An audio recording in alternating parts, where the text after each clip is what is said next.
Go yourself. Is that clear? You are about to watch the most controversial interview that Elon Musk has ever given. He talked about all of his companies, including Tesla, and this one is a must-watch for all Tesla stock investors as well as all Elon Musk followers. We've been friends for 16 years, and I promised you I'd be here, and that's why I'm here. Well, I appreciate you being here. Not for any other reason. But let me ask you this then. Let's just go at it. Just tell me what happened. You write this tweet that says that this is the actual truth. People read that tweet. Yes. And they say Elon Musk is an anti-Semite, that he is riling up this base. You're hearing it from, as I said, the White House. You're hearing it from Jewish groups all over. I think Jonathan Greenblatt from the ADL is here. There's lots of people who say this. And by the way, it's not just that. Did you read the whole thing? I did, and that's why I want to ask you about it. And the responses? Excuse me? I said more. More responses? Yeah, I said more than what you just read. Yes, no, there was absolutely more. Yes. But I'll tell you the thing that struck me. It wasn't, and I'm an American Jew, it wasn't just the people who had that view. It was actually people who really are anti-Semites, who said, oh my goodness, go Elon, this is fabulous. And that actually was the thing that really set me back. I said to myself, what's going on here? And I want to know how you felt about that in that moment when you saw all of this happening. Yeah. Well, first of all, I did clarify almost immediately what I meant.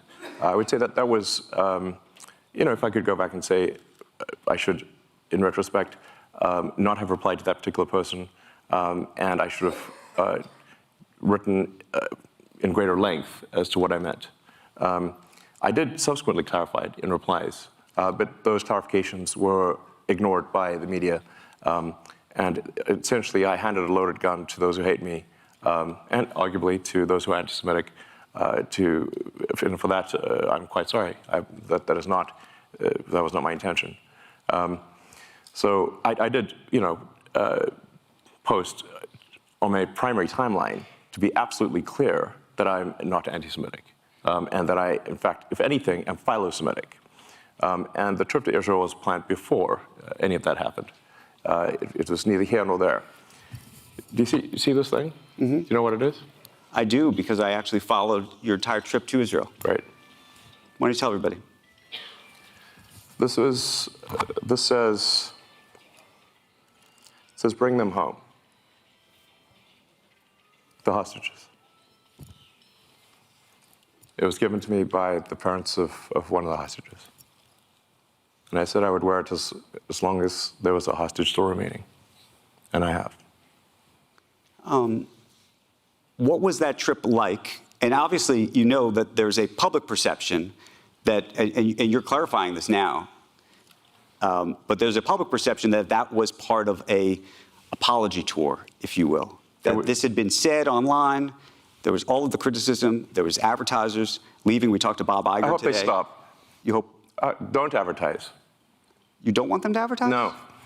What do you mean? If somebody's going to try to blackmail me with advertising, blackmail me with money, go yourself. But go yourself. Is that clear? I hope it is. Hey, Bob, if you're in the audience. Well, let me ask you then. That's how I feel. Don't advertise. How do you think then about the economics of X? If part of the underlying model, at least today, and maybe it needs to shift, maybe the answer is it needs to shift away from advertising. If you believe that this is the one part of your business where you will be beholden to those who have this view, what do you do? F-Y. I understand that, but there's a reality too, right? Yes. No.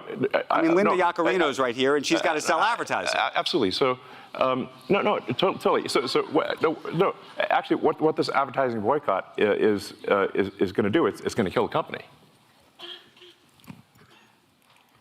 And do you think that the and the whole world will know that those advertisers killed the company, and we will document it in great detail. But those advertisers, I imagine, are going to say, we didn't kill the company. Oh, yeah? They're going to say, Tell it to Earth. but they're going to say, Elon, that you killed the company because you said these things and that they were inappropriate things and that they didn't feel comfortable on the platform, right? That's what they're going to say. And let's see how Earth responds to that. So this goes back to We'll both make our cases, right? and we'll see what the outcome is. What are the economics of that for you? I mean, you have enormous resources, so you can actually keep this company going for a very long time. Would you keep it going for a long time if there was no advertising? I mean, if the company fails because of an advertiser boycott, it will fail because of an advertiser boycott. And that will be what bankrupted the company, and that's what everybody on Earth will know. But what do you think then of the, this goes back to the idea of trust, though. Then it'll be gone. And it'll be gone because of an advertiser boycott.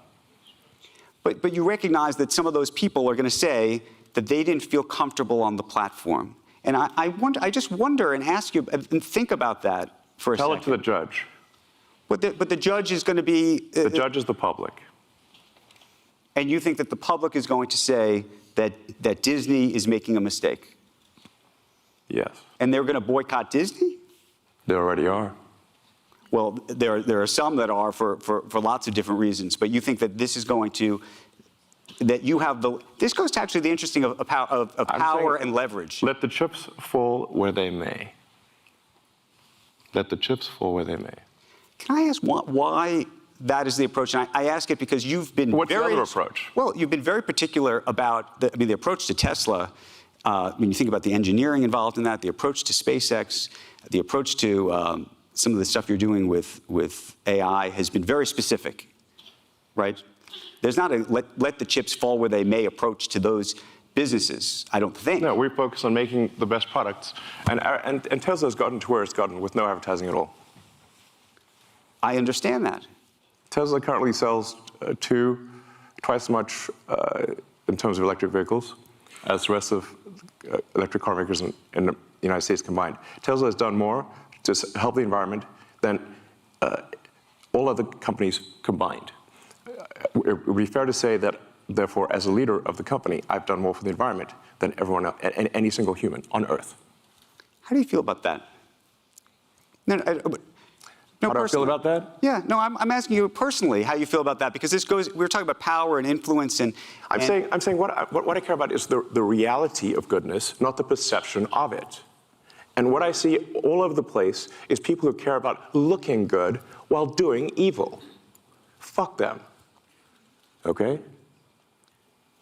Let me ask you this, because I think part of this, by the way, there's some people who said, look, owning X to begin with has just created problems, that you've created so many amazing things that are changing our world. And I know you want to make X this fabulous town square free speech platform, but that unto itself, that has created such a distraction of all of these things. This is the conversation we're having. We're not focused, or we're not talking at least yet, and we will. On Tesla, you have your Cybertruck deliveries tomorrow and everything else that you're doing. But yes, is there any... it will be the biggest product launch of anything by far on Earth this year. Is there any part of you, though, that just says, you know what? I just shouldn't have done this, or maybe I should sell it or give it away or do something else with the X piece of it? Yeah. Given the propensity for some of the things that you do and say on that platform to create these issues. Yeah.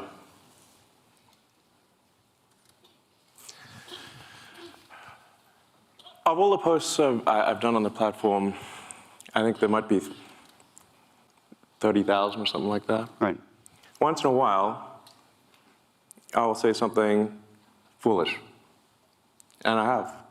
And I would certainly put that comment, that you said the actual truth, among perhaps one of the most foolish, if not the most foolish thing I've ever done on the platform. And I did do my best to clarify afterwards that, I certainly do not mean anything anti-Semitic in that. The nature of the criticism was simply that the Jewish people have been persecuted for thousands of years. There is a natural affinity, therefore, for persecuted groups. This has led to the funding of organizations that essentially promote any persecuted group or any group with the perception of persecution. This includes radical Islamic groups. Everyone here has seen the massive demonstrations for Hamas in every major city in the West. That should be jarring. Well, a number of those organizations received funding from prominent people in the Jewish community. Right. They didn't expect that to happen.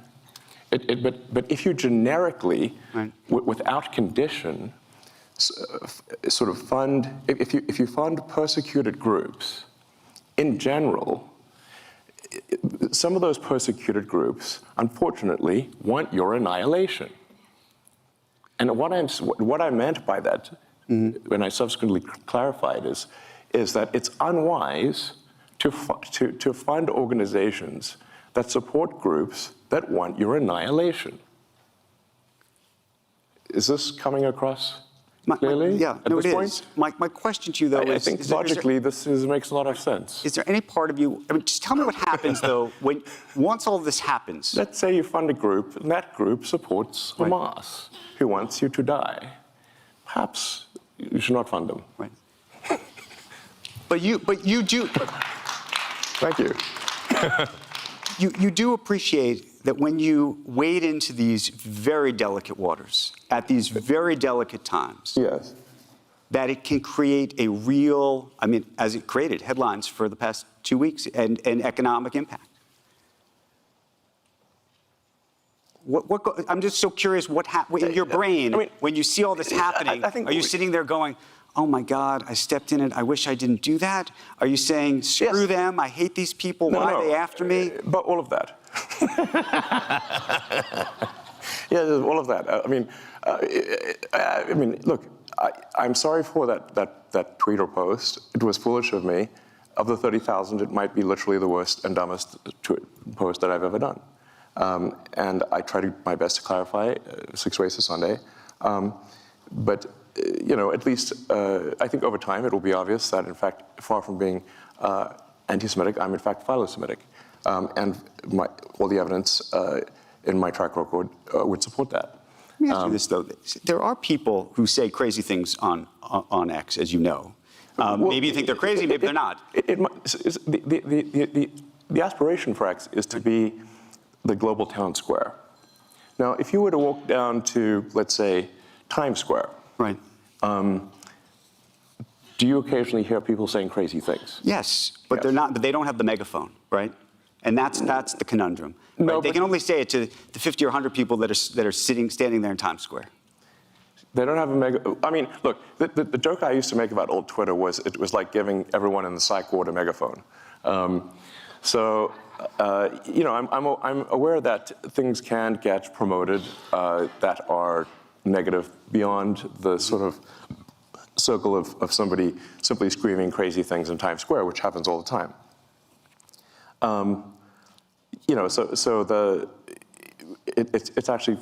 It's pretty rare for something, frankly, that is hateful to be promoted. It's not that it never happens, but it's fairly rare.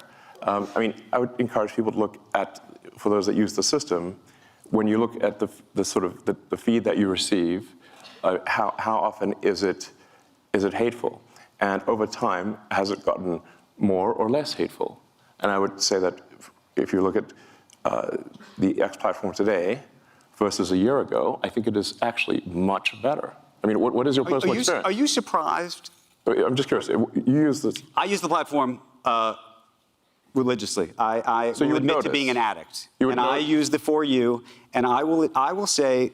Now the problem is, because I'm a journalist, I go looking for stuff. Well, that's not our I'm fault. just saying. And because I also think the algorithm, for me personally, because I'm looking for stuff, also is feeding me other things. This is actually a challenge in that, like sometimes people will say, like, why is it showing me, posts from this person that I hate? And we were like, well, did you interact a lot with this person that you hate? Well, yes. Well, therefore it thinks that you want to interact more with this person that you hate. that's like a reasonable. Let me ask this: You know, you kind of want to have an argument. When you tweet, yeah. do you ever Post. or post? Let's say post. When you post, I mean, listen, I'm open. If anyone can come up with a better word, that would be great. when you post, though, But the least bad word I can think of is post. Yeah. when you post, though, are you trying to rile up either a base or an audience? Do you recognize the power you have in that? And also, by the way, not just rile up one version side of it, but also rile down, which is to say, as I said, there are people who are demonstrably anti-Semitic on the site. I get Jew boy things and all sorts of things that come my way. Hey, for a while they thought I was Jewish, so they would, I'd get it too. But the question is, my name is Super Jewish. Do you ever think to yourself, you know what? I'm going to go online and I'm going to say, these people, I condemn these people that are on my site saying these things. Because I mean, I have. You say I've condemned anti-Semitism, but do you ever go? Yeah, I said I can condemn. I literally posted I condemn anti-Semitism in all its forms. Like that is a literal, I believe, literal post that I made. I mean, I'm like, listen, if I can get out the thesaurus, if you and we could, Let me ask you a different question. You compose it, I'll post it. Okay, let me ask you this. You were on a podcast about a month ago, and you said something that struck me, and it struck me as accurate. It came out of your mouth, so hopefully it is. But I'm hoping we go deep on this. Just because it came out of my mouth does not mean it's true. No, but you said my mind is a storm. I don't think most people would want to be me. They may think they want to be me, but they don't know. They don't understand.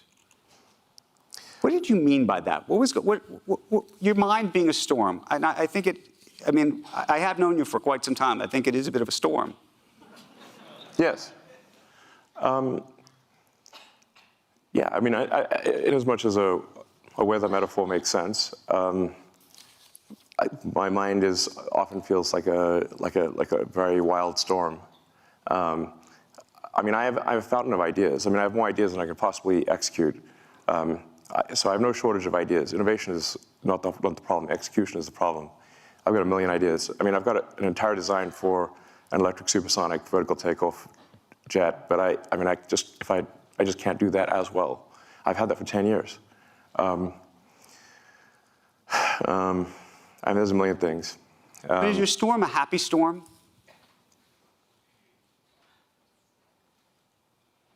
No. It's not a happy storm. No. Tell us about that, because I think that actually, when people try to really understand you, I think that there's a lot of this comes from some other place, and I want to talk about that. What do you think that is?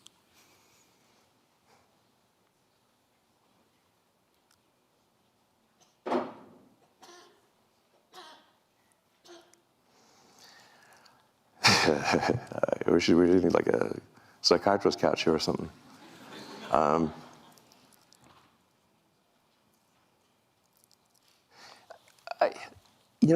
I think to some degree I was born this way, and then it was amplified by a difficult childhood, frankly. But I can remember even in happy moments when I was a kid that it just feels like there's just a rage of forces in my mind constantly. But now this, productively manifests itself in technology and building things for the most part. So, and I think on balance, the output has been very productive. I think the results, as we discussed earlier with SpaceX, Tesla, PayPal, which is still going today. The first internet company that I started, in fact, the first internet company I started, Zip2, was funded by a New York Times company, Hearst Knight Ridder, and in fact, we wrote some of the software for the New York Times website, and we helped bring online several hundred newspapers that previously were only in print. Now this is in the 90s, which at this point is like, I'm like a grandpa, basically. The 90s and internet feels like a Precambrian era when there were only sponges. So Anyway, so, I feel like a lot of productive things have been done. And you can also look at Tesla as being sort of many companies in one. Like our supercharging network is, if the Tesla supercharging network were its own company, it would be a Fortune 500 company by itself. Just the supercharging system. We also make the cells. We build the power electronics and the powertrain from scratch. We have the most innovative structural design, the largest castings ever used. We have the best manufacturing technology at Tesla, better manufacturing technology than companies that have been doing it for 100 years. So these demons of the mind, are, for the most part, harnessed to productive ends. Okay, so let me ask a But question that about that. doesn't mean that once in a while they, go wrong. But, and this is a question I think a lot of people, are always trying to figure out about not just you, but sometimes themselves. Meaning, what is driving all of this? You're doing all of these things. Do you think that you would be as successful, whatever success is, if it wasn't being driven by I think that there's something you're trying to prove, either to yourself or to somebody. I don't know. We're all trying to prove something. Maybe I'm trying to prove it to my mother. I don't know. No. If I were to describe my philosophy, it is a philosophy of curiosity. I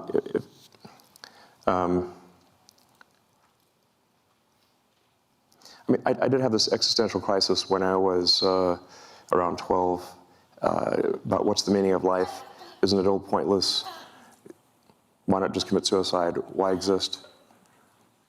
I read the religious texts. I read the philosophy books that, especially the German philosophy books, made me quite depressed, frankly. One should not read Schopenhauer and Nietzsche as a teenager. But then I read Douglas Adams' Hitchhiker's Guide to the Galaxy, which is a book on philosophy in the form of humor. And the point that Adams was making there was that we don't actually know what questions to ask.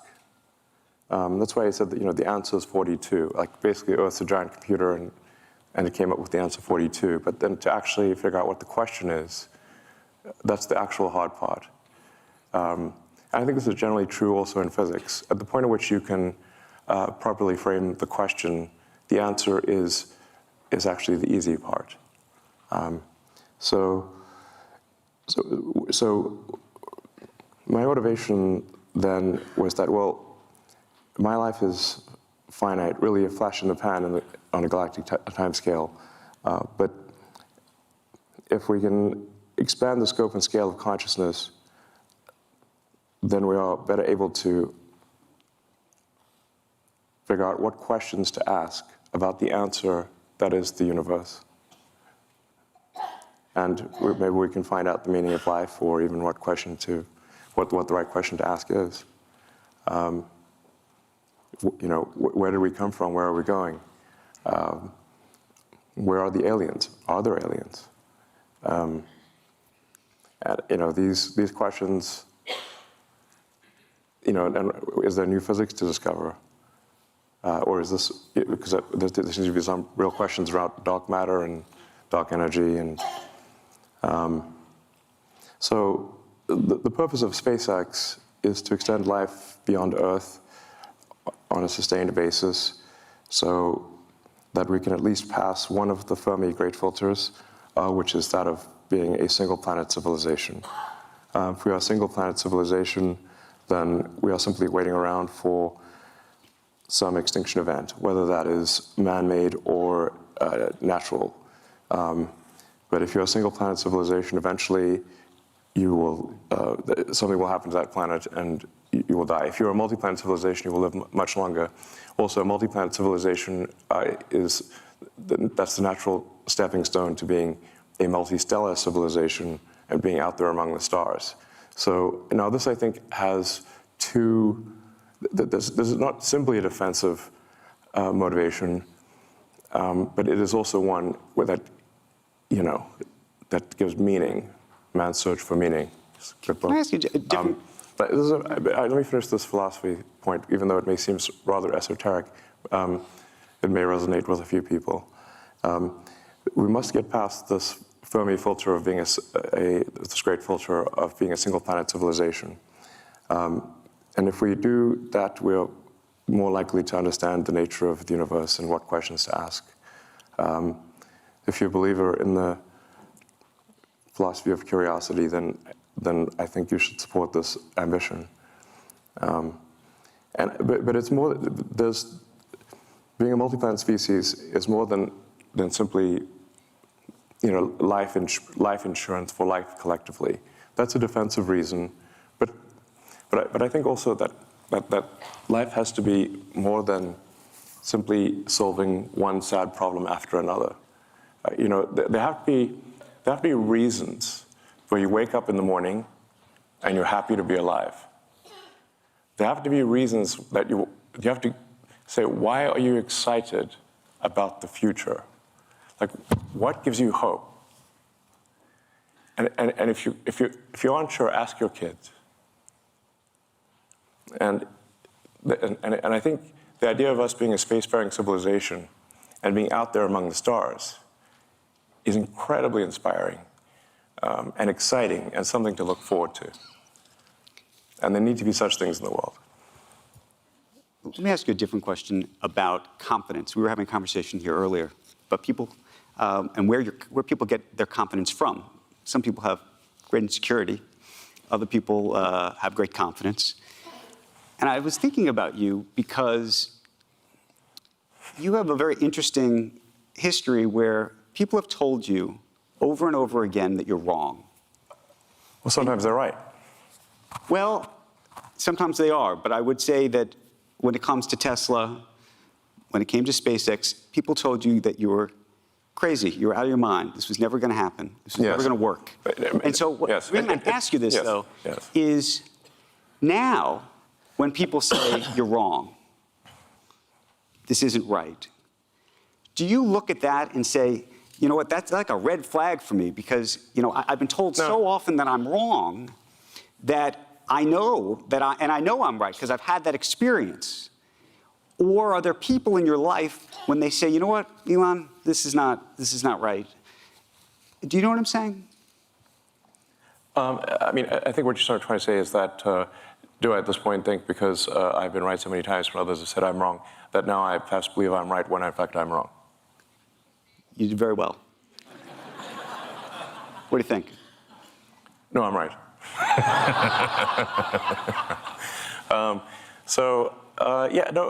Look, here's the thing.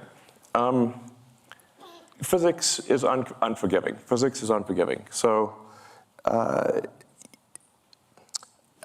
have, these various little sayings that I've come up with, that physics is the law and everything else is a recommendation. Right. In the sense that you can break any law made by humans, but try breaking a law made by physics. That's much more difficult. So if you are wrong and persist in being wrong, the rockets will blow up and the cars will fail.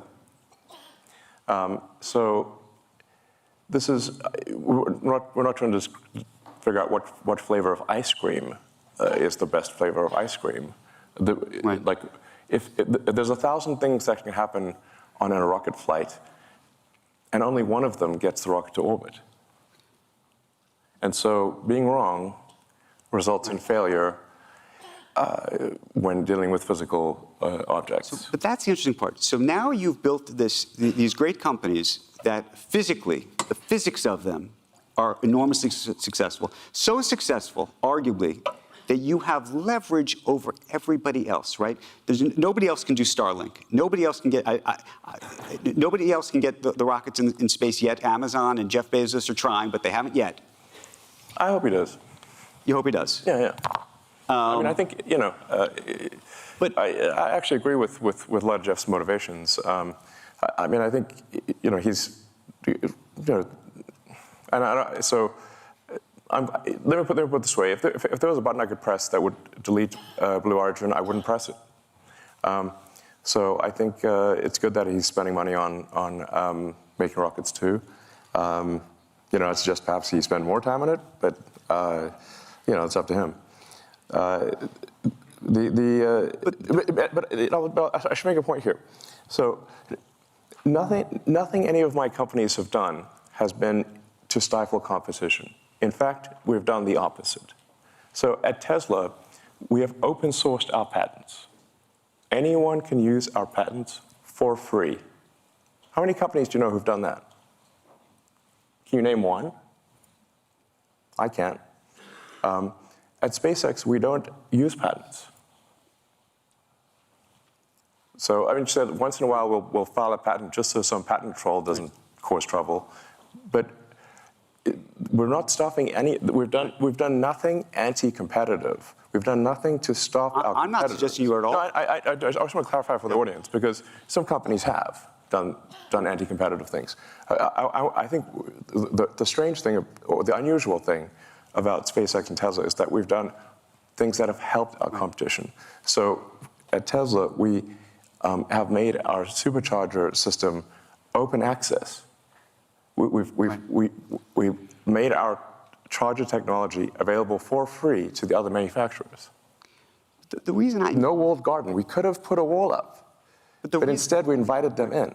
The reason I mention this, though, is because you've had this success in the physics world, you now have these very difficult decisions that have huge impacts on the world that are not physical decisions at all. They're decisions of the mind. They're decisions that you and others have to make, and there's a question whether you should be making these decisions at all. And I think about it in the context of Starlink. Obviously, there was the report about how it's being used in Ukraine and the Russia war. There's questions about Taiwan, whether Taiwan should use it or will use it. I believe they're not right now because they're worried that at some point maybe the Chinese will tell you that you have to, they have leverage over you and you're going to have to turn that off, right? I mean, these are very difficult decisions, and I'm so curious how you think about that. And not just the decisions, the fact that you have that power. I think it's important for the audience to understand that the reason I have these powers is not because of some anti-competitive actions. It's simply because we've executed very well. Oh, I'm not dismissing that. I think there are so many people, by the way, who are huge supporters of what you've created. There are other satellites out there, But they're not as good as yours. And and we can say that maybe make the same argument out of cars and everything else. Yeah. But as a result, that gives you enormous leverage. Right? Okay. I mean, with the exception of by the way, these advertisers who aren't on X, in every other instance, everybody needs you. Well, they use our product if it's better, then use somebody else's product if the other product's better. And I accept that. And maybe one day somebody else will create a better product. Is it how is it a bad thing to make better products than other companies? Well, and I want to just go back to the Starlink piece of it, though, because that has sort of a geopolitical ramification in terms of your power and how you think about that specific power, and then the power that the U.S. government might have either over you or not over you, the power the Chinese government might have over you or not over you, and how those things get used. What are you suggesting? I'm asking the question around this very idea of how these satellites are going to be used, whether you think that you should have control of them, whether the government should have control of them. Do you trust the government? Well, there's a lot of people who don't trust the government. Exactly. But then this goes back to the trust of you, right? Like I said, we're not the only company who has communication satellites. Our satellites are just much better than theirs. So it's not like we have a monopoly. Right. Do you feel like anybody the best product? It's not like. Do you feel anybody has leverage over you? I think at the end of the day, if we make bad products that people don't want to use, then the users will vote with their resources and use something else. Let me pivot the conversation for a second.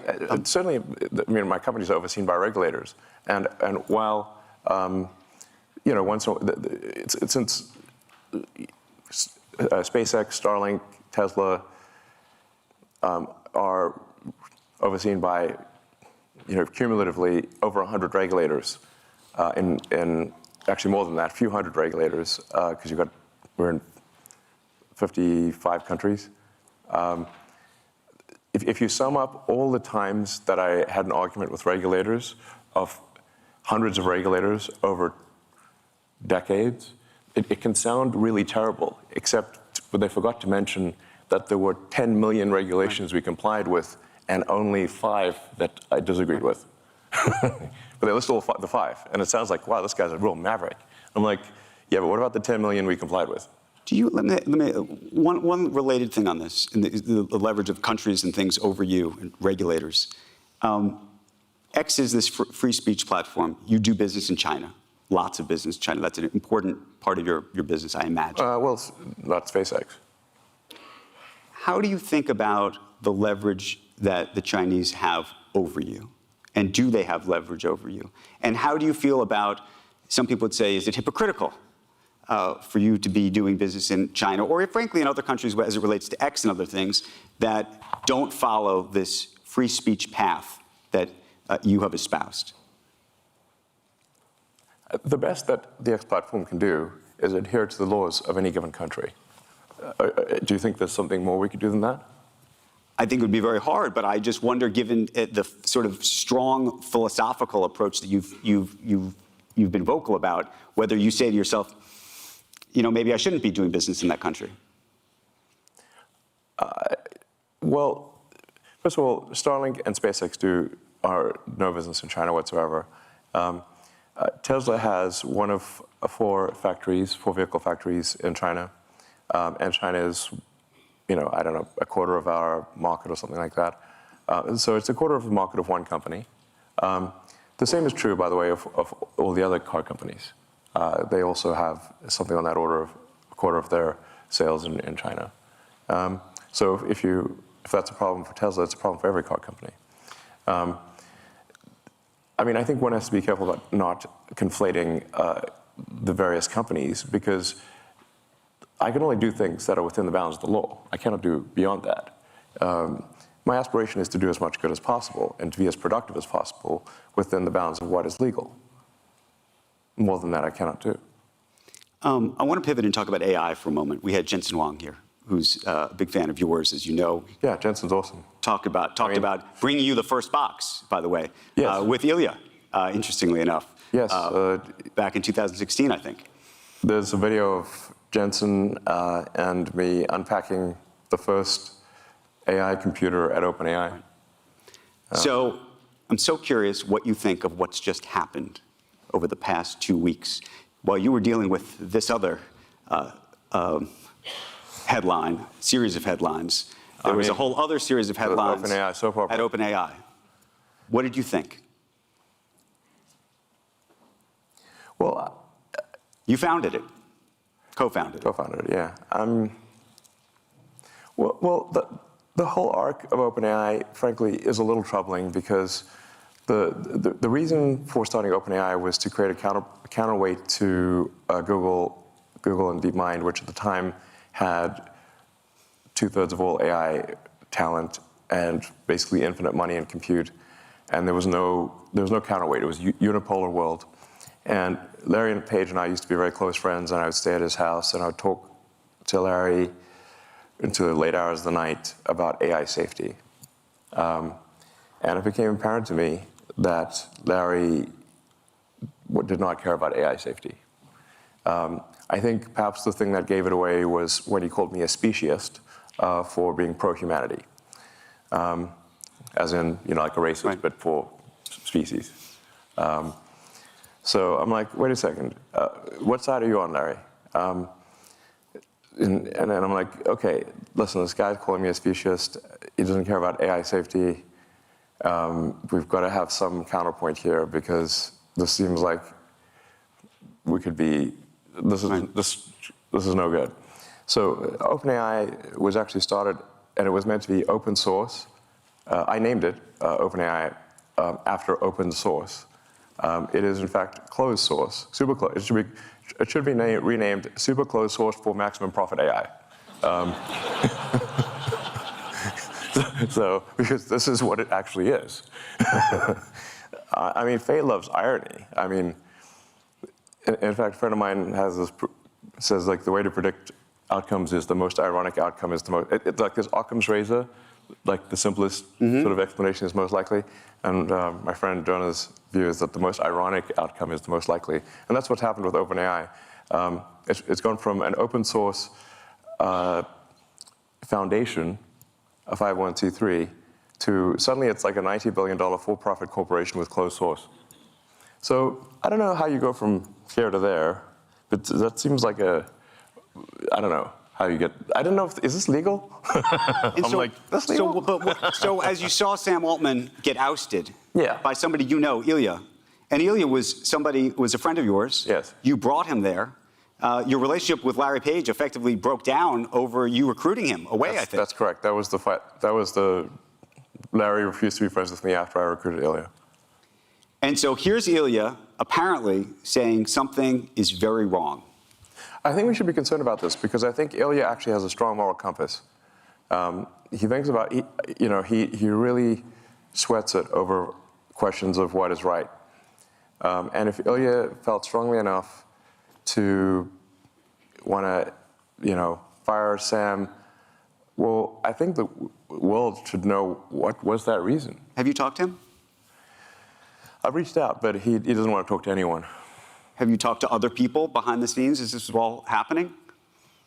I've talked to a lot of people. I've not found anyone who knows why. Have you? I think we are all still trying to find out.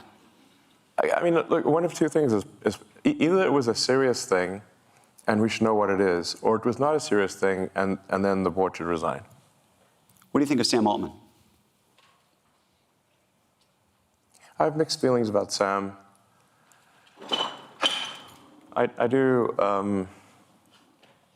the ring of power, can corrupt. And this is the ring of power. So, I don't know. I want to know why Ilya felt so strongly as to fire Sam. This sounds like a serious thing. I don't think it was trivial. And I'm quite concerned that there's some, dangerous element of AI that they've created. Discovered? Yes. You think they've discovered something? That would be my guess.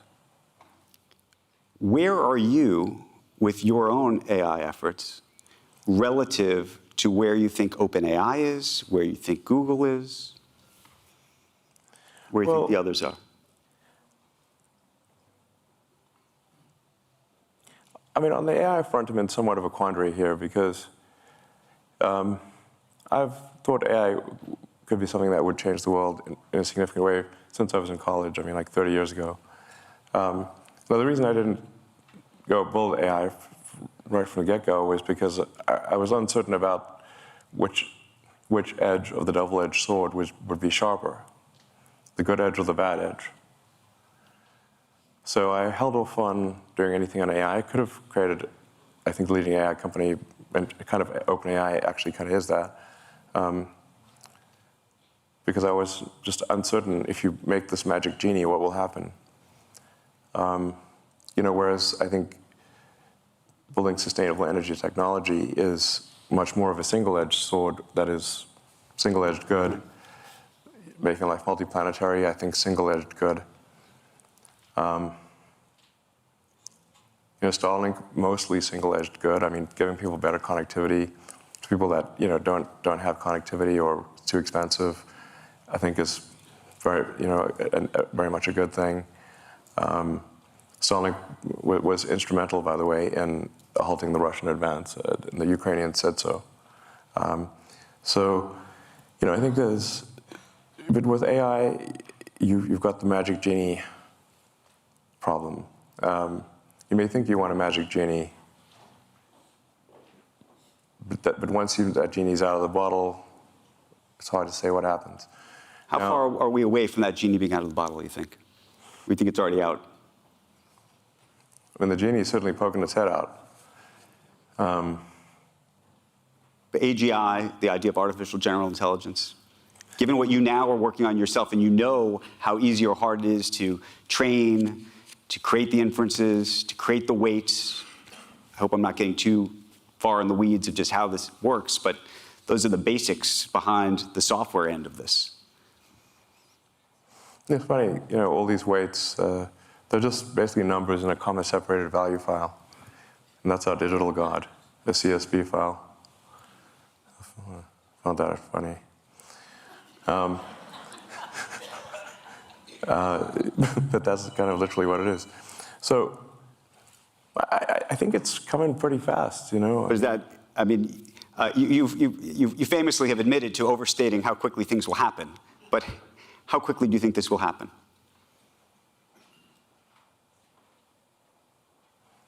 If you say smarter than the smartest human at anything, Yep. it may not be then quite smarter than all humans, all machine-augmented humans, because people have got computers and stuff. There's a higher bar. But if you say smarter than any, can write as good a novel as, say, J.K. Rowling, or discover new physics, or invent new technology, I would say that we are less than 3 years from that point. Let me ask you a question about XAI and what you're doing.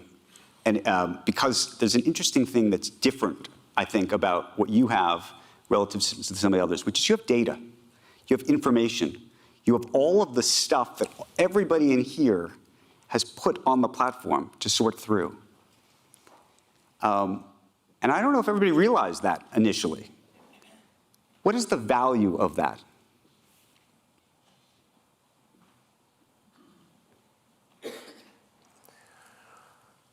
Yeah, I mean, data is very important. You could say data is probably more valuable than gold. But then maybe you have actually, maybe you have the gold in X in a different way. In a way, again, that I don't know if the public appreciates what that means. Yes, X is might be the single best source of data. I mean, it is, there are more, links that go to, people click on more links to X than anything else on Earth. Sometimes people think Facebook or Instagram is a bigger thing, but actually there are more links to X than anything. This is public information, you can Google it. Okay, let me ask you So it is where you would find what is happening right now on Earth at any given point in time. The whole OpenAI drama played out, in fact, on the X platform. So it is one of the, it's not, Google certainly has a massive amount of data, so does Microsoft. So it's not like, but it is one of the best sources of data. Can I ask you an interesting IP issue, which I think is actually something I can say as somebody who's in the creator business and journalistic business and whatnot, where I care about copyright. So one of the things about training on data has been this idea that you're not going to train, or that these things are not being trained on people's copyrighted information. Historically, that's been the concept. Yeah, that's a huge lie. Say that again? Yes, these AIs are all trained on copyrighted data, obviously. So you think it's a lie when OpenAI says that this is not, none of these guys say they're training on copyrighted data? Oh, that's a lie. It's a lie, Yeah, straight up. It's a straight up lie. Okay. 100%. So then, obviously, it's been trained on copyrighted data. Okay, so let me ask you a second question, which is all of the people who have been uploading, I mean, it's like one every minute here. all of the people who have been uploading articles, the best quotes from different articles, videos to X, all of that can be trained on. And it's interesting because people put all of that there, and those quotes have historically been considered fair use. Right? People are putting those quotes up there. And individually, on a fair use basis, you'd say, okay, that makes sense. But now there are people who do threads. And by the way, there may be multiple people who've done an article that has 1,000 words. Technically, all 1,000 words could have made it onto X somehow. And effectively, now you have this remarkable repository. And I wonder how you think about that, again, and how you think the creative community and those who were the original IP owners should think about that. I don't know, except to say that by the time these lawsuits are decided, we'll have digital God. So ask digital God at that point. These lawsuits won't be decided before in a time frame that is relevant. But is that a good thing or a bad thing? I think we live, there's that, I don't know if it's actually a real Chinese saying or not, but may you live in interesting times. Right. Is apparently not a good thing. But I would prefer to, personally, I would prefer to live in interesting times. And we live in the most interesting of times. I think, and for a while there, I was like really getting demotivated and losing sleep over the threat of AI danger. And then I finally sort of became fatalistic about it and said, well, even if I knew it was, annihilation was certain, would I choose to be alive at that time or not? And I said I probably would choose to be alive at that time because it's the most interesting thing, even if there's nothing I could do about it. So then, then basically sort of a fatalistic resignation helped me sleep at night because I was having trouble sleeping at night because of AI danger. Now, what to do about it? I mean, I've been the biggest, the one banging the drum the hardest, by far the longest, or at least one of the longest for AI danger. And these regulatory things that are happening, the single biggest reason they're happening is because of me. Do you think they're ever going to get their arms around it? We talked to the vice president this afternoon. She said she wants to regulate it. People have been trying to regulate social media for years and have done nothing effectively. Well, there's regulation around anything which is like a physical danger or a danger to the public. So like cars are heavily regulated, communications are heavily regulated, rockets and aircraft are heavily regulated. The general philosophy about regulation is that when something is a danger to the public, that there needs to be some government oversight.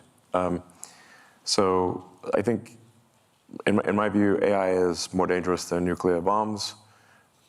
And we regulate nuclear bombs. You can't just go make a nuclear bomb in your backyard. I think we should have some kind of regulation with AI. Now, this tends to cause the AI accelerationists to get up in arms because they think AI is sort of heaven, basically. But you typically don't like regulation. You've pushed back on regulators for the most part in the world of Tesla. So many instances where we read articles about you pushing back on the regulators. I'm so curious why, in this instance, now you own one of these businesses. As I said a moment ago, one should not take what is viewed in the media as being the whole picture. There are literally hundreds. This is not an exaggeration, so there are probably 100 million regulations that my companies comply with. And there are probably 5 that we don't.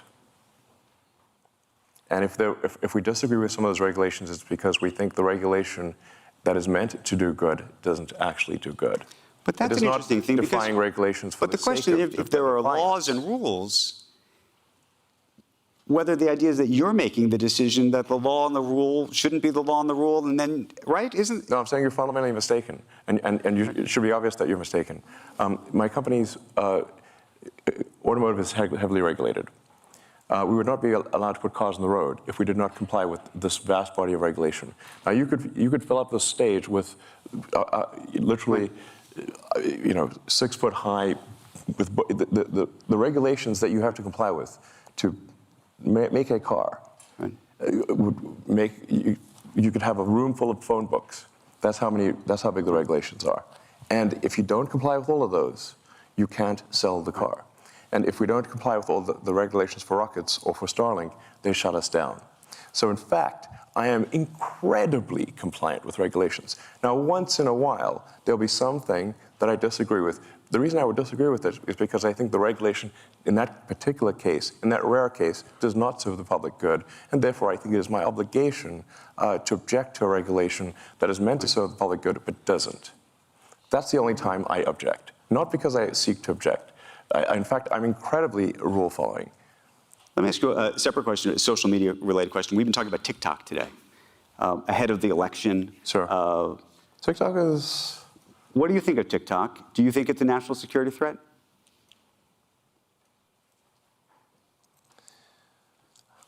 I don't use TikTok. Say that again? You don't? I don't personally use it. But for people for teenagers and people in their 20s, they seem almost religiously addicted to TikTok. Some people will watch TikTok for like 2 hours a day.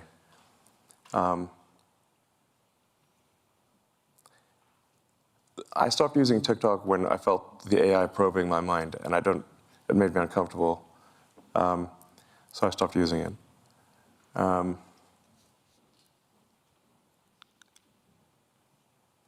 And in terms of anti-Semitic content, I mean, TikTok is rife with that.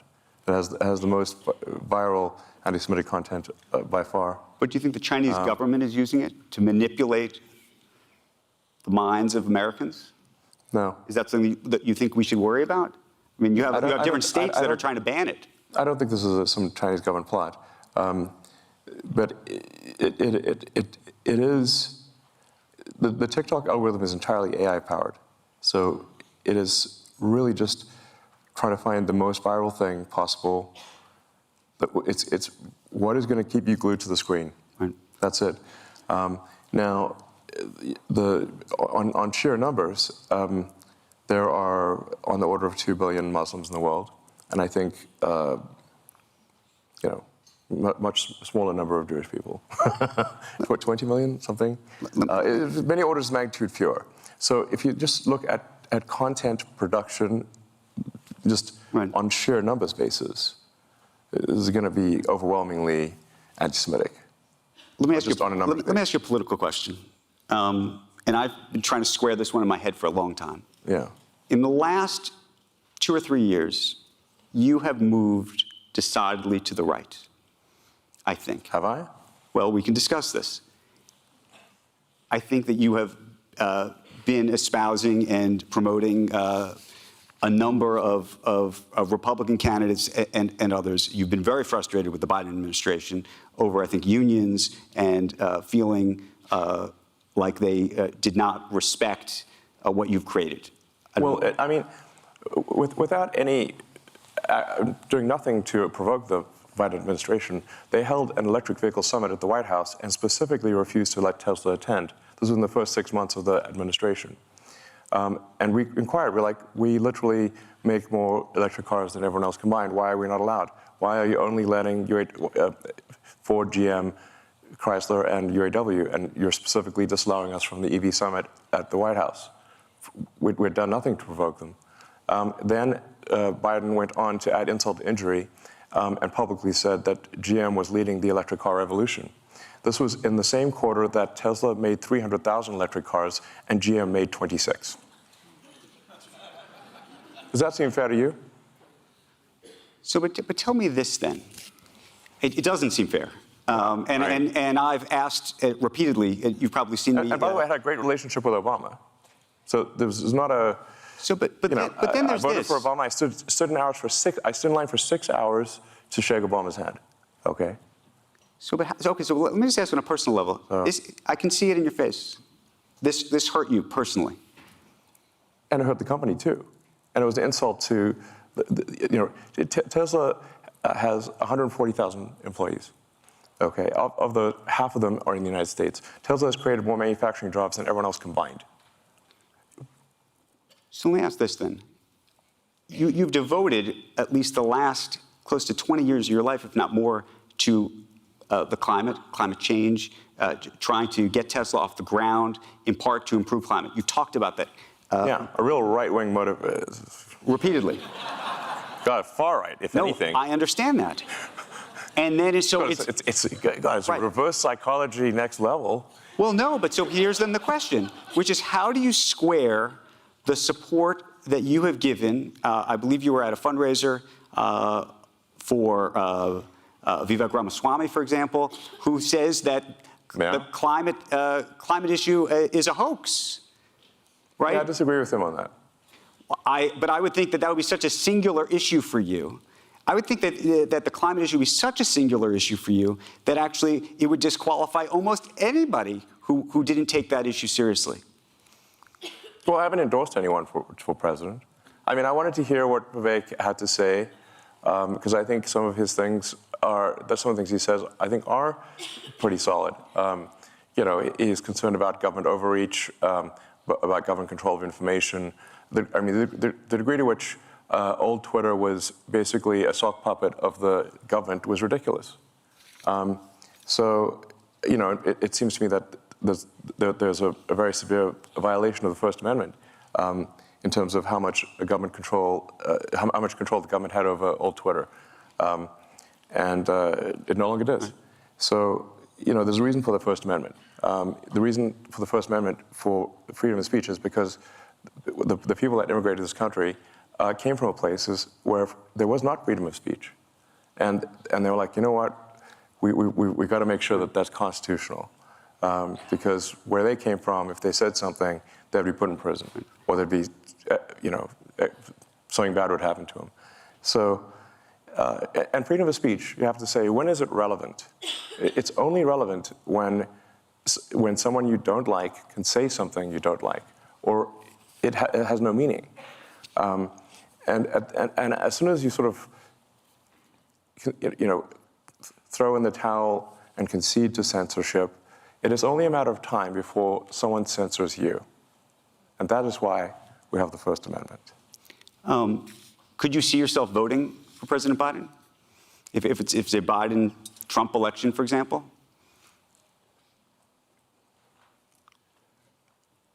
I think I would not vote for Biden.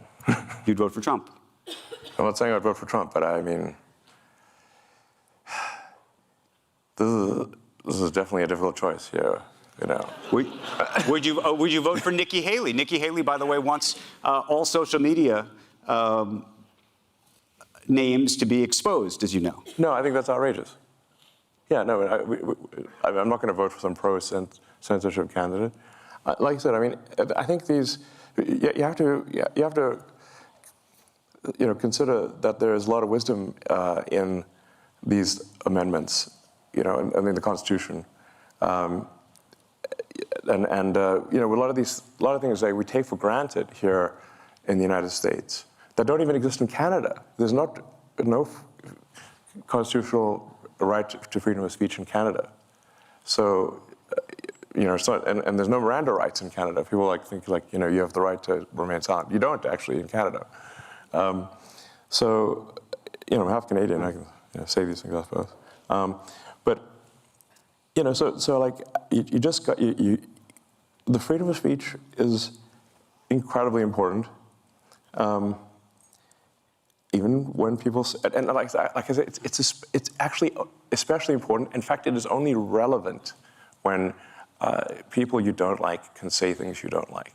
And do you think right now that they're meaningless? You think right now the Republican candidates or the Democrats are more inclined? I mean, this is where you go to, I assume, to woke and anti-woke and the mind virus issue that you've talked about.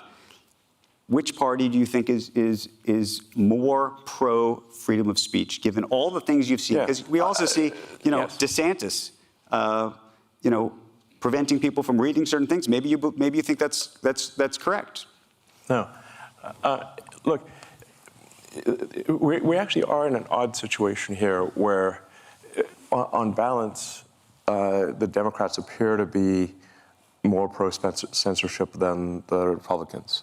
And that used to be the opposite. It used to be, the left position was freedom of speech. I believe at one point, the ACLU even defended the right of someone to claim that they were Nazi or something like that. So there really were the left was freedom of speech is fundamental. I mean, my at least perception, perhaps it isn't accurate, is that the pro-censorship is more on the left than the right. We certainly get more complaints from the left than the right, let me put it that way. But my aspiration for the X platform is that it is the best source of truth, or the least inaccurate source of truth. I don't know if people believe me or not, but I think honesty is the best policy, and I think that the truth will win over time. And we've got this great system, and it's getting better, called Community Notes, which is fantastic, I think, at correcting falsehoods or adding context. In fact, we make a point of not removing anything, but only adding context. Now, that context could include that this is completely false, and here's why. And no one is immune to this. I'm not immune to it. Advertisers are not immune to it. In fact, we've had community notes, which has caused us some loss in advertising, speaking of loss in advertising revenue. If a community note, if there's false advertising, the community note will say, this is false, and here is why. I mean, and there's one specific example that is public knowledge, so I'll mention it, which is at one point Uber had this ad which said, earn like a boss. And it was community noted, if by boss you mean $12.47 an hour, this did cause at least a temporary suspension of advertising from Uber. I got to ask you a question that might make everybody in the room uncomfortable or not uncomfortable, but it goes to the free speech issue. The New York Times company and the New York Times newspaper, it appeared over the summer to be throttled. What did? The New York Times. Well, we do require that that everyone has to buy a subscription, and we don't make exceptions for anyone. And I think if I want the New York Times, I have to pay for a subscription, and they don't give me a free subscription. So I'm not going to give them a free subscription. But were you throttling the New York Times relative to other news organizations, relative to everybody else? Was it specific to the Times? They didn't buy a subscription. By the way, it only costs like $1,000 a month. So if they just do that, then they're back in the saddle. But you are saying that it was throttled. No, I'm saying. I mean, was there a conversation that you had with somebody? You said, look, you know, I'm unhappy with the Times. They should either be buying the subscription, or I don't like their content, or whatever. Any organization that refuses to buy a subscription is not going to be recommended. But then, what does that say about free speech? And what does that say about amplifying free speech certain is not exactly voices? Free. It costs a little bit. Right, but that's it. But that's an interesting. You know, it's like in South Park where they say, you know, freedom isn't free. It costs $1.05 or whatever. But it's pretty cheap. Okay. It's low cost freedom. I got a couple more questions for you. You're headed back to Texas after this to launch the Cybertruck. Yeah. It's going to be a big launch. But I wanted to ask you right now, more broadly, just about the car business and what you see actually happening. And specifically, the government put in place lots of policies, as you know, to try to encourage more EVs. And one of the things that's happened uniquely is you have now a lot of car companies saying, actually, this is too ambitious for us. These plans are too ambitious. 4,000 dealers, I don't know if you saw just yesterday, sent a letter to the White House saying, this has gone too far. You're going too far. You had this anti-EV? It was this is going too fast, too far, and that there's not enough demand.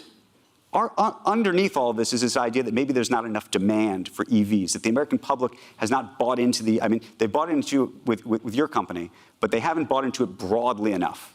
Well, I think if you make a compelling electric car, people will buy it, no question about it. I mean, electric car sales in China are gigantic. That's by far the biggest category. Right. And I think that would be the case, you know. I mean, it's worth noting, okay, so probably the best refutation of that is that the Tesla Model Y will be the best-selling car of any kind on Earth this year. Of any kind, gasoline or otherwise. Is there another car company that you think is doing a good job with EVs? I mean, I think the Chinese car companies are extremely competitive. By far, our toughest competition is in China. So, I mean, there's a lot of people who out there who think that the top 10 car companies are going to be Tesla, followed by 9 Chinese car companies. I think they might not be wrong.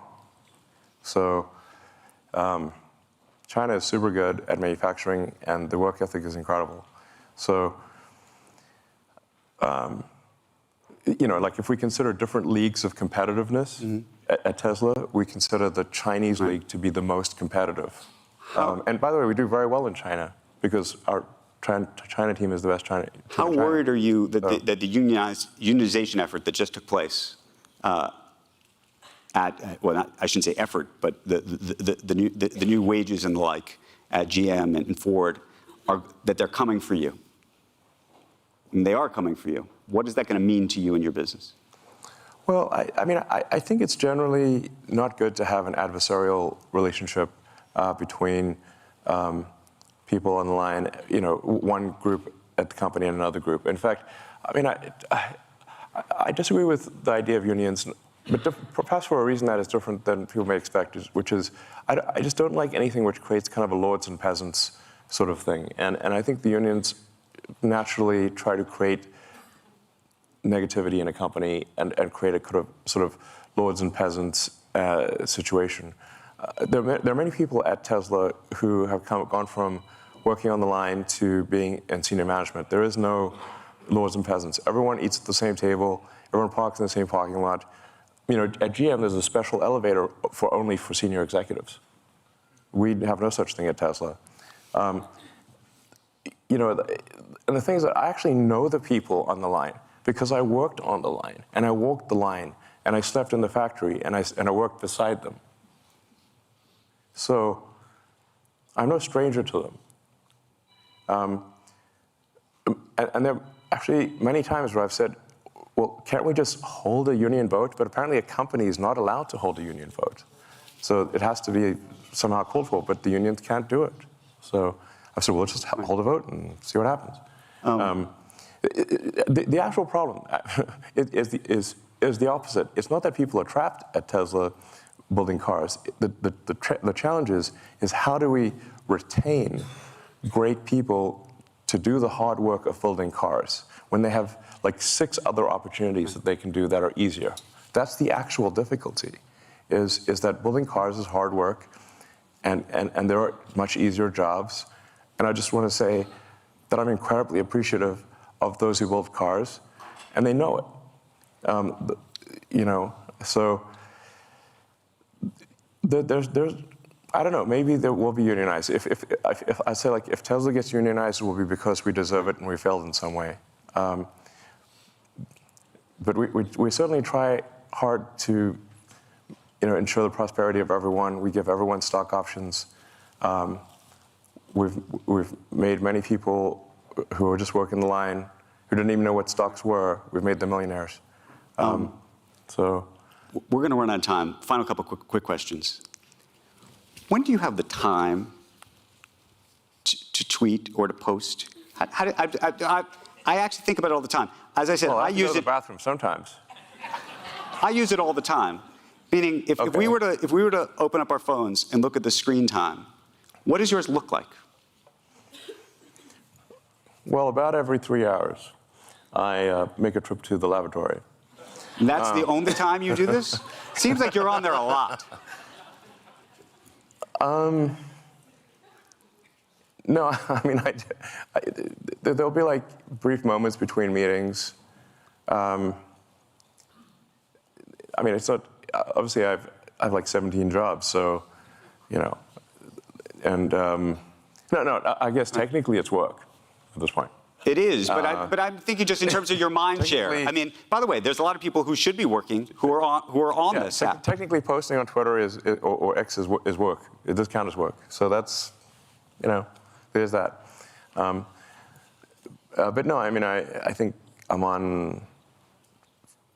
Well, I guess usually, probably I'm on for longer than I think I am. But I know, but do you think that's 5 hours a day, 4 hours? If you look at the screen time of like number of hours per week, sometimes that's a scary number. It's probably, I don't know, it's a little over an hour a day or something like that. Just an hour a day? If we really looked at this together, do you have your phone with you? Yeah. You want to look? Okay. Okay, here we go. You ready? Screen time. Hit general. Screen time. Sometimes this is a scary number, but. I know. That's why I thought.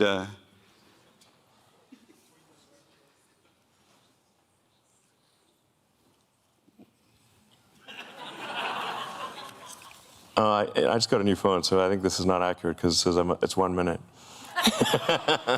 Pretty sure it's more than that. Wait, it's over the week. There we go. Yeah, go to the week. Okay, so it's still wrong. It's more than 4 minutes. I just got a new phone, so this is not accurate. It literally says 4 minutes. New phone.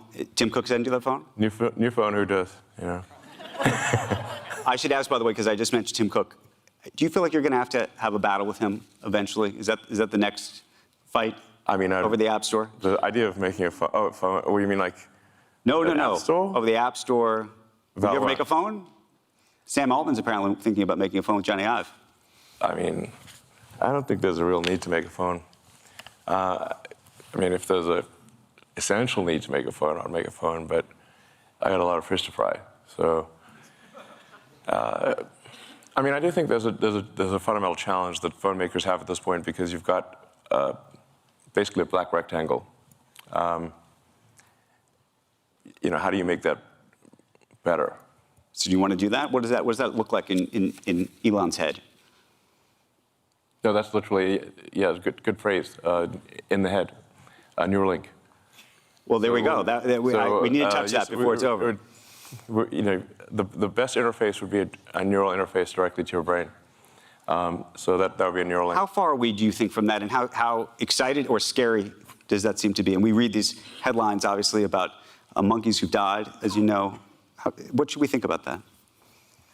Yeah, actually, this is the USDA inspector who came by the Neuralink facilities literally said in her entire career she has never seen a better animal care facility. We are the nicest to animals that you could possibly be, even to the rats and mice, even though they did the plague and everything. It is like monkey paradise. The thing that gets conflated is that there were some terminal monkeys where, you know, this is actually several years ago, where the monkeys were about to die, and we're like, okay, we've got an experimental device. It's the kind of thing we should only put on a monkey that's about to die, and then, you know, now the monkey died, but it didn't die because of the Neuralink. It died because it was, you know, had a terminal case of cancer or something like that. So. Neuralink has never caused the death of a monkey. It's the best, unless they're hiding something from me, it has never caused the death of a monkey. And in fact, we've now had monkeys with Neuralink implants for like 2-3 years, and they're doing great. So, and we've even replaced the Neuralink twice, and we're getting ready to do the first implants hopefully in a few months. The early implementations of Neuralink, I think, are unequivocally good. Speaking of the double-edged sword, I think these early implementations are single-edged sword, because the first implementations will be to enable people who have lost the brain-body connection to be able to operate a computer or a phone faster than someone who has hands that work. So you can imagine if Stephen Hawking could communicate faster than someone who had full-body functionality, how incredible that would be. Well, that's what this device will do. And we should have proof of that in a human, hopefully in a few months. It already works in monkeys and works quite well with monkeys that can play video games just by thinking. So then the next application after the sort of those, you know, dealing with tetraplegics and quadriplegics is going to be vision. Vision is the next thing. So it's like if somebody has lost both eyes or the optic nerve has failed, basically where they have no possibility of having sort of some ocular correction, that will be the next thing for Neuralink, is a direct vision interface. And in fact, then you could be like Geordi LaForge from Star Trek. You could see in like any frequency, actually. You could see in radar if you want. 2 final questions, and then we're going to end this conversation, which I think has taken everybody inside the mind of Elon Musk today. Not as well as Neuralink will, though.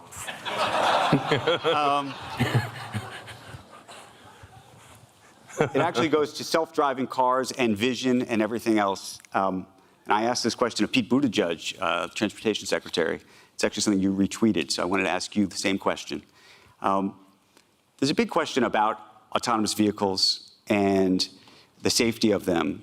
But there's also a question about when it will be politically palatable in this country for people to die in cars that are controlled by computers, which is, say, we have 35,000, 40,000 deaths every year in this country. Yeah. If you could bring that number down to 10,000, 5,000, that might be a great thing. But do we think that the country will accept the idea that 5,000 people, that your family might have perished in a vehicle as a result not of a human making a mistake, but of a computer? Yes. Well, first of all, humans are terrible drivers. So people text and drive, they drink and drive, they get into arguments, they do all sorts of things in cars that they should not do. So it's actually remarkable that there are not more deaths than there are. What we'll find with computer driving is, I think, probably an order of magnitude reduction in deaths. I think now, and the U.S. has actually far fewer deaths per capita than the rest of the world. If you go worldwide, I think there's something close to 1 million deaths per year due to automotive accidents. So I think computer driving will probably drop that by 90% or more. It won't be perfect, but it'll be 10 times better. And do you think that the public will accept that? Do you think the government will accept that? Well, in large numbers, it will simply be so obviously true that it really cannot be denied. And what do you think? I know we've talked about the timeline before, and I know people have criticized you for putting out timelines that may not have come true just yet. But what do you think it really is? And by the way, do you ever say to yourself, I shouldn't have said that? Sure, of course. Wait, I shouldn't have said that.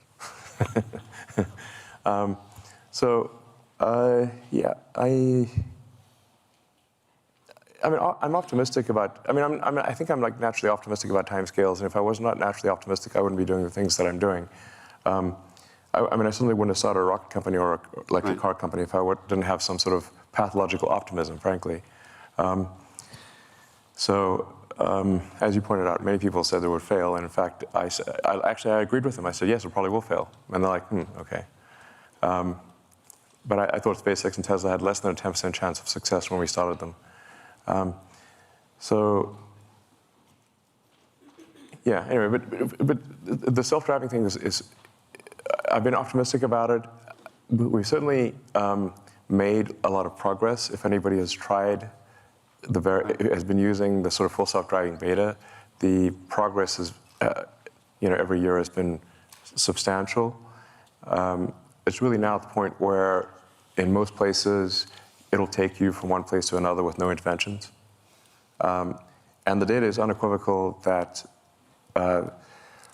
supervised full self-driving is somewhere around 4 times safer, or maybe more, than just human driving by themselves. So I can certainly see it coming. Actually, really. But do you think it's another 5 or 10 years? I mean, people say. No, definitely not. Definitely not. And do you feel like investors have invested in something that hasn't happened yet? Is that fair to them? And that's the other question that people have about that. Well, I think they've all, with rare exception, thought it wasn't happening. So they were investing despite thinking. They're very clear that they don't think it's real. So they're not saying, we just believe everything Elon says, hook, line, and sinker. But the thing is that, I would be a fair criticism of me to say that I am late, but it isn't. But I always deliver in the end. Let me ask you the final question. I took note of this. It was November 11th, and you took to Twitter and you wrote only 2 words. You said, amplify empathy. Right. I was taken aback by that, given all the things that have been going on in the world. Do you remember what you were thinking? Well, I think it's quite literally. I understand it, but what was going on? Why did you write that? Well, I was encouraging people to amplify empathy. Literally. I tend to be quite literal. But was there something that had happened I mean, that you had seen that you said to yourself, I want to say that? I think I was talking to some friends, and we all agreed that we should try to amplify empathy, and so I wrote Amplify Empathy. If you wanted an unvarnished look inside the mind of Elon Musk, I think you just saw it. Look, sometimes it's pretty simple, you know. Elon Musk, thank you very, very much for the conversation. All right, thank you. Appreciate it very, very much. Thank you. Thank you so much. Here, take that with you for a second. I'm just going to say a thank you to everybody who stuck around for what has been a remarkable day. We are so appreciative of everybody who has been with us for so many years, coming back to this every year. So thank you, thank you, thank you. I hope you had a great day, and I hope we have an opportunity to do this again. Elon Musk, everybody, thank you.